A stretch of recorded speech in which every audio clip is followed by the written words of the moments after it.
Assalamualaikum warahmatullahi wabarakatuh. Waalaikumsalam warahmatullahi wabarakatuh. Alhamdulillah wa syukurillah wa nikmatillah la haula wa la quwata illa billah. Pemirsa, kita jumpa di ruang tayang dibacain berita. Kita perlu ada keseimbangan opini agar ada cover both side, ada orang bisa melihat ada apa, sebenarnya apa, kenapa. Penting, karena selama ini biasanya kita hanya mendapatkan pengetahuan tentang reaksi atau akibat. Kita butuh tahu apa aksinya, apa penyebabnya. Bung kameramen lah orangnya, silahkan. Nah, Bung Alfian, ini ada berita dari arahmah.id, Bung Alfian. Ya memang lagi-lagi tentang kasus pembunuhan lagi lah. Ini kita tidak senang lah ya, Bung Alfian. Ini dari Arahmah, kita bacakan beritanya. Bribda HS, seorang anggota Densus 88 anti teror Polri, menjadi tersangka kasus pembunuhan seorang supir taksi online bersama Sony Rizal. Jasad korban ditemukan di perumahan Bukit Cengkeh, Cimanggis pada 23 Januari 2023 yang lalu. Keluarga korban didampingi kuasa hukumnya datang ke Polda Metro untuk menanyakan perkembangan kasus pembunuhan Sony.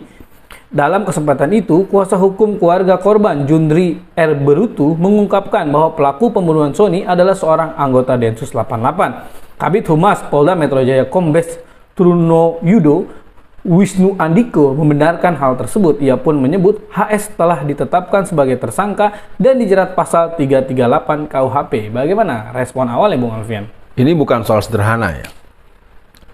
Ketika masuk dengan terminologi Densus 88, berarti dia adalah orang yang disiapkan secara khusus. Ya. Detasemen khusus 88 merupakan sebuah satuan yang secara formal dipahamkan kepada masyarakat dan kita dipaksa untuk setuju bahwa dia adalah komunitas atau kesatuan kelembagaan yang akan menjaga negeri ini dari orang-orang yang dianggap terorisme dan seterusnya. Nah, kalau orang yang merupakan pasukan khusus berperilaku seperti ini, berarti harus ada evaluasi yang sangat serius tentang bagaimana kok oknum, ya katakan memang oknum, tapi kan dia masih dinas. Berarti ini ada persoalan. Mungkin ini adalah perlu segera dicarikan siapa sambo-sambonya ini. Ya, sambung-sambonya kemana? Kalau menurut saya, bahwa orang ini menjadi tersangka, ya bagus. Dan harus dijaga. Saya pikir, saya bicara pada bentuk law enforcement, bicara tentang penegakan hukum dan kesetaraan kita di hadapan hukum dengan siapapun.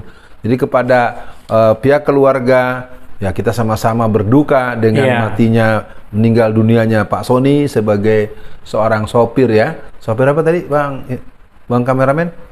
Sopir taksi online. Taksi online. Bagaimanapun kita ingin agar pihak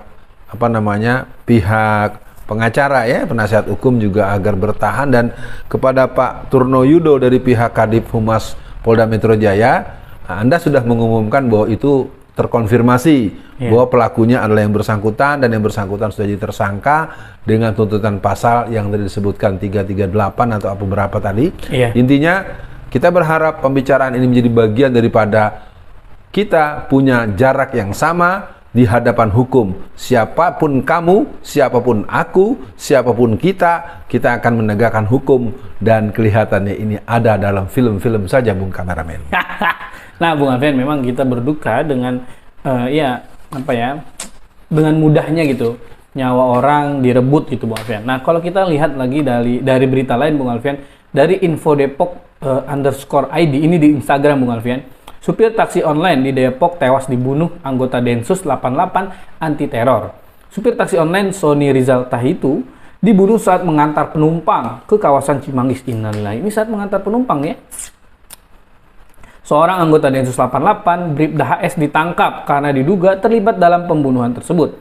Sudah ditahan, kata Subnit Resmob Deskrimsum Polda Metro Jaya Kompol Tommy Hayono. Tommy belum mau merinci perihal kasus ini, dia hanya menyebut HS diduga anggota Polri yang bermasalah. Terpisah, juru bicara Densus 88 anti teror Kombes Aswin Siregar hanya menyebut kasus ini ditangani Polda Metro. Pimpinan Densus 88 tak mentolerir tindak kejahatan yang dilakukan anggotanya. Wah, bagus nih kalau misalkan memang ingin dilakukan tegas gitu. Nah, Bung Alfian, tapi kan kadang-kadang ya, atau kita by track record lah, kita melihat ada beberapa berita seperti misalkan Laskar FPI, mereka dibunuh tetapi dijadiin tersangka. kemarin juga mahasiswa UI sempat ditabrak, meninggal, dijadiin tersangka, walaupun setelah viral baru status tersangkanya dicabut. Ini gimana membuat masyarakat tuh saya lihat sudah kurang percaya gitu Bung Alfian dengan penegak hukum di negeri ini Bung Alfian.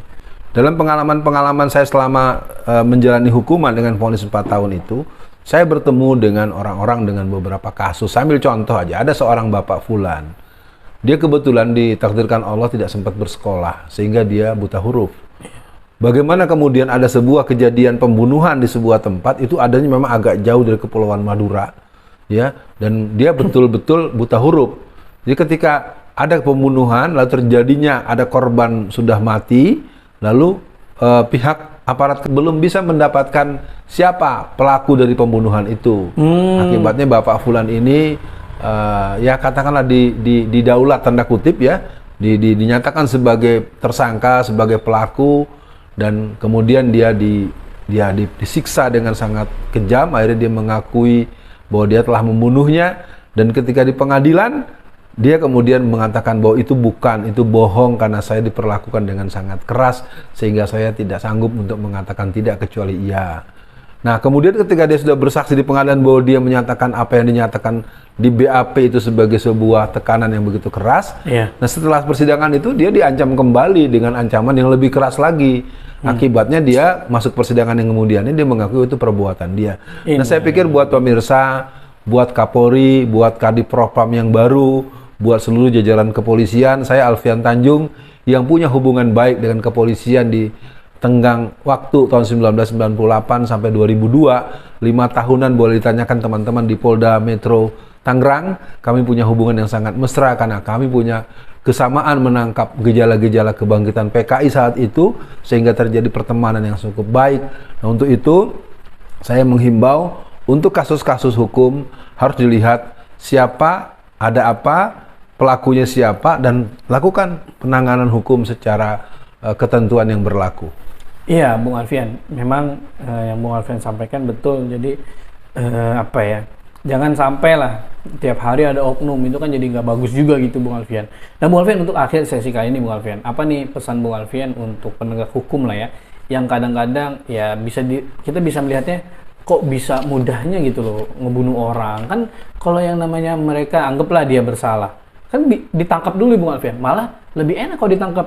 Kita bisa tahu jaringan mereka kalau benar mereka misalkan teroris gitu Bung Alfian. Nah, dan apa pesan Bung Alfian juga untuk umat Islam? Karena saya khawatir Bung Alfian, umat Islam itu khawatir jadi takut Bung Alfian. Karena ya kita ntar jenggotan, cana cingkrang, kita ditembak, dianggap teroris. Bisa jadi loh tetangga kita percaya aja dengan berita yang ada di TV. Ini gimana Bung Alfian? Pertama, dalam bahasa romantis ya, penegak hukum, siapapun yang mendengarkan channel YouTube Ustadz Alfian Tanjung, ada saatnya Anda bisa berjumpa dengan saya dalam posisi kita tukar pandangan, kita bersilaturahim. Apa Anda bertemu dengan saya atau saya bertemu dengan Anda di mana, yang tentu ini perbincangan kita demi kebaikan dan perbaikan bangsa kita. Saya Alfian Tanjung yang punya perkawanan yang baik sekali dengan teman-teman polisi pada zamannya tahun 98-2002, yang tentu kemudian tadi hal yang di request oleh Bung Kameramen untuk umat Islam, mari sadari bahwa ini adalah permainan Zionis internasional untuk melakukan terorisasi sejak peledakan gedung kembar pada bulan September tahun 2001. Sebetulnya ini bukan keinginan dari para orang-orang Indonesia, bukan keinginan daripada aparatur negara kita secara kelembagaan, karena memang ini adalah permainan daripada Zionis internasional, Zionis Kristen, The New World Order, dan semua skema-skema internasional. Maka kepada seluruh Korsa Bayangkara, kepada seluruh patriot-patriot Trimatra TNI di negeri ini, mari kita satu barisan. Saya Alfian Tanjung sebagai salah satu orang yang ada di barisan sipil yang insya Allah punya kecintaan yang sama dengan saudara-saudara untuk mencintai negara ini. Bahkan untuk masalah ini, bahwa untuk masalah ini kita kemudian harus menjadikan seluruh persoalan yang ada ini kita lihat dalam perspektif penanganan yang mengarah kepada solusi dan menjadikan Indonesia berdaulat tanpa PKI, Indonesia berdaulat tanpa Zionis, dan Indonesia berdaulat di negara yang berketuhanan yang Maha Esa. Assalamualaikum warahmatullahi wabarakatuh. Waalaikumsalam warahmatullahi wabarakatuh.